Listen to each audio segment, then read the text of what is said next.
مزار قائد پر پاکستان کے سب سے بڑے لہرائے جانے والے قومی پرچم کی تقریب رونمائی پرچم 14 اگست کو لہرایا جائے گا۔ پرچم بنانے والے شیخ نثار کا دعویٰ ہے کہ یہ ایشیا کا سب سے بڑا لہرایا جانے والا پرچم ہوگا۔ ہماری نمائندہ ربیہ خان اس وقت ہمارے ساتھ موجود ہیں، ان سے مزید جانیں گے۔ جی ربیہ۔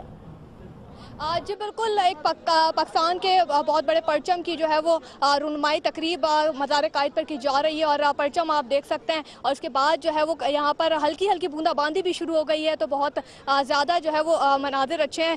یہاں پر جو ہے وہ شیخ نثار پرچم والا یہاں پر موجود ہیں، جنہوں نے 2004 میں بھی ورلڈ ریکارڈ بنایا تھا۔ بتائیے گا کتنا ٹائم اسے لگا، اور جو ہے وہ جب اسے لہرایا جائے گا تو کیا کپڑا کس طریقے کا استعمال کیا گیا، آیا یہ دھوپ اور بارش کی وجہ سے خراب تو نہیں ہوگا؟ جی ہاں، یہ اسی کے حساب سے کپڑا بنایا جاتا ہے تاکہ یہ زیادہ لانگ لاسٹنگ ہو، لیکن یہ بہرحال کپڑا ہوتا ہے، ایک لمٹ ٹائم ہوتی ہے اس کی، اور یہ سلائی ہم نے اس کی بہت مضبوط کرتے ہیں۔ اس کے اندر 10-15 آدمی جو ہے مسلسل لگے رہے، اور یہ 1 سے ڈیڑھ مہینہ لگ گیا اس کے اندر بنانے میں، اس کو میں۔ اور ایک اور جو میں نے بھی بتایا تھا کہ ہمارے خواب ہے سب سے بڑا ایک قومی پرچم بنانے کا، پاکستانی پرچم بنانے کا، وہ ہے 1 کلومیٹر طویل قومی پرچم بنانا چاہتے ہیں۔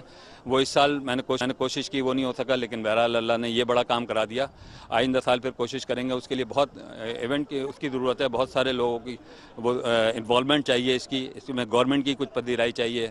اور اس کے علاوہ اب ایک اور بات میں آپ کے چینل کے توسط سے یہ بات بھی کہنا چاہتا ہوں، ہر ایک کو قومی پرچم جشن آزادی کے حوالے سے اپنا کردار ادا کرنا چاہیے۔